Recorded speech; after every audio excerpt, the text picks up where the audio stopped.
So, who's ready for Christmas? Ooh, some people are. That's impressive. And how many weeks is it to Christmas? 4 weeks. 4 weeks tomorrow, in fact, isn't it? And we all know that New Year comes after Christmas, a week later usually. So if I said to you, when you come to church next week, you should all wish each other Happy New Year, you'd probably think I was slightly mad. But I'm not, because today, in the Christian calendar, is the last Sunday of the year. And therefore, next Sunday is the first Sunday of the year.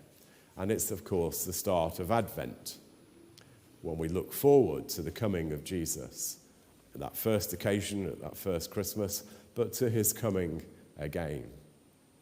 And this last Sunday of the year is known as Christ the King, or in the Catholic Church known as the Feast of Christ the King. So as we come to the end of the church calendar, we take this opportunity on this Sunday to remind ourselves of one of the titles given to Jesus, the King of Kings, that we come together to worship every week.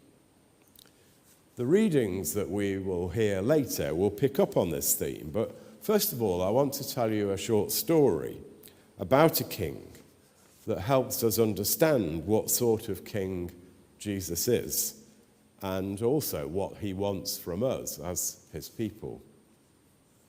It's an old story that some of you might have heard before, but hopefully it bears repeating, so bear with me. So the king of this particular country sent one of his servants to tell the mayor of a small village that His Majesty was going to be making a visit to their humble little village. Now, I don't know if you've ever been involved in a visit when royalty is coming to your location, but there's so much preparation goes on. I've been involved in visits in, not the Queen, but when Princess Anne came to the sorting office that I worked at a long time ago. And the preparation we had to do was just unbelievable. So everything is made as special as it can be, isn't it, in those sorts of circumstances? And that's just what happened in this village. So with great fanfare, the mayor began to make the appropriate arrangements. And on the day the king was due, the mayor was dressed in his finery, waited in joyful anticipation.